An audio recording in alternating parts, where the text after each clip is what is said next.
Yeah, and I think for me, I know you're Canadian, so it's kind of hard to understand, but Canadian. for Yeah. But for the American people, they understand like junior year is the year. Like I think 60% of your grade, like your everything is based off junior year, like when you're going to college. And obviously I want to get into college, but I kind of noticed I keep bringing up the UCI program, but after the No. UCI program, uh, that I've achieved more this year than any other year, even though this is my most difficult year, Mm, um my most challenging year. And it's not even just like things I've achieved. Like it's not just like the businesses I've gone to.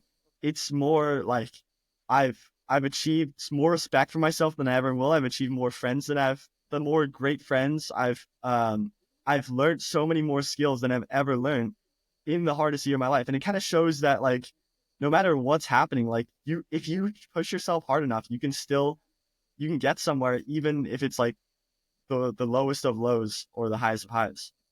exactly, exactly. When you start determining that, hey, I have potential in this world and I want to make some kind of change in this world, and you start, like, I guess, doing actions, doing things to get there, everything changes. You start realizing you're becoming more ambitious. You start realizing that everything you do starts to matter, and then you change, and then you change, and then you realize, hey, what I did in the past 1 year, committing my mind to improving like at least 1% or at least some kind of commitment every day has compounded so much that thinking, like, living my life consciously, living my life, I guess, scientifically, has impacted my life so well and so much.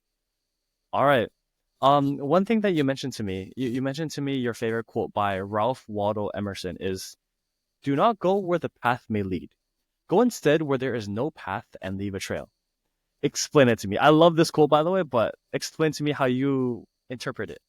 So originally I found it through beatboxing actually, because so beatboxing is such a new it's so new. It's like every year you can see like the difference in beatboxers and how they're always improving, always making new sounds because like it's I don't know, like 20 years old or something, like really, really new. And so I think one of the beatboxers posted this like in like one of the finals of whatever tournament. And I thought it was great, like, okay, yeah, cool for beatboxers, but like also like I said, I want to make a difference in this world. And so how do I do that? I think I have a really different thought process, like what you said for the business. And I think having this different thought process and having all these skills that I'm like gathering, that I can make, like I can lead my own path. I can Mm-hmm. make a new journey for myself and for others who want to follow in the future. And that's definitely something I really strive to do. I was reading and the other day, my one of my friends, he sends me articles or podcasts that take 3 hours to read or 3 hours to listen to. And although they're long and although they're grueling, they completely changed my perspective on everything. So this one was how to do great work. And the whole point of this is, to do great work, there are a few things that you have to do. You have to find something that you love. You have to find something that you are more or less willing to do, willing to spend an atrocious amount of time on, and willing to put everything into. You have to find, you have to develop a mastery in that kind of area. And then when you develop a mastery in that area, you have to start putting in effort to either improving something that is already there or creating your own path. I think that's very, very beautiful that you can do great work by creating your own path in whichever field that you have a mastery in. I think what you're in the process of right now is either finding something that you love because you have so many things going for you. When you find one big thing or like a few big things, just as long as you don't spread yourself too thin and develop a mastery in those things, you can start leaving a trail. I think it's such a beautiful quote. I think you have to send me that podcast after this. it's a it's like a 1 hour long article, but I will send you it. Perfect. You know Thank you. what? For the viewers, I will put it in the description as well. Hopefully there's no legal implications. But so there's just one really unique thing that I heard from you. You said that one of the most impactful experiences for you was playing baseball with a PVC pipe. That's weird. Explain it to me. That Okay. is such a cool thing. So it was 7 p.m. No, it was 9 p.m. at night. All my friends had finished studying, and we just went onto the field and we found this PVC pipe and we had a baseball. and we just started playing baseball, right? And we completely shattered the PVC pipe. Like, oops. But it was a lot of fun, and it wasn't the experience of just playing baseball or whatever. It was literally like it was the moment of realization, the turning point, that I realized that I had found some good people. I had found some people I wanted to be around, and this was after the UCI program, and after I kind of like realized like who I wanted to be around.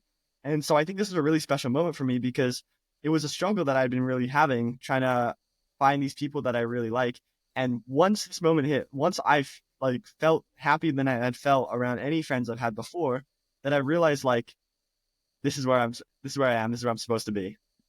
You know, I love having those kinds of friends as well. And I'm just gonna assume because you didn't actually explain what kind of people these friends are. Yeah, let's start with that. So first of all, they they're well, first of all, really fun, right? I like the friend I was in before was pretty much only study all day, do homework all day, not have any fun, and then they'll like do well in tests. Like they're really smart, really really smart people. But Hmm. like for me, like I obviously want to study, obviously want to get better, but like being able to like do something fun is always great.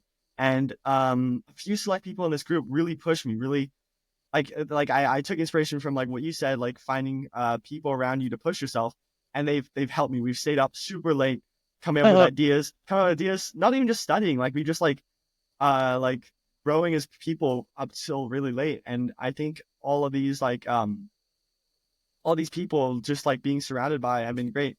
And playing baseball at the park is obviously like fun and all, but I think it just goes beyond like just having fun with these people and being able to like push yourself, like you said. And I feel like I still I want to meet new people who push me even further as well. But I'm happy to be here and happy to have these people who wanna push me and be with me on this. You know, one of the things that it made me think about is that there's this kind of a lot of people say this when you're around people, don't talk too much. And the reason why is because if you talk too much, you might say something bad or you might say something wrong, or your words might not carry as much meaning, and then you no longer seem intelligent. Well, I actually completely disagree with that. I think when you're around people, especially people that you trust, so I guess you're friends with the PVC pipe, is you got to talk a lot, and you got to talk about all your ideas, all your theories, everything that you can possibly think of. And the reason why is because this is how I believe the most amount of development, character development, and as well as great work can be done. Where you talk and bounce ideas off each other, where you can refine your more delusional ideas, and where you can, I guess, set in stone your more proper ideas. This is where you can realize, like, you can compare who you are to someone else and take the good parts out of both of them. I hate the people who refuse to have a conversation, the people who they have their opinions are so, I guess, set in stone that they can't debate, they can't have an intellectual conversation about. And the people who aren't open to the fact that they might be wrong. I think I had a lot of fun conversations with you, and there was a lot of fun disagreements. And the reason why is because you made me smarter, and hopefully I made you smarter or more wise.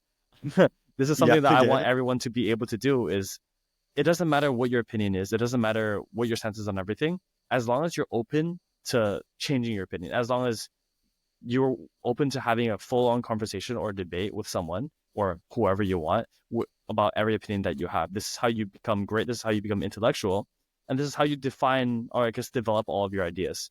And then later on, this is the same process that lets you do great work, where you bounce your ideas, where you bounce your, I guess, theories or innovative projects off of people. They criticize it, they fine tune it, you guys make it better. I mean, yeah, exactly. Like, I think being willing to learn is like a skill on its own. Like being able to like understand that you're not the smartest person ever and that you can always be better.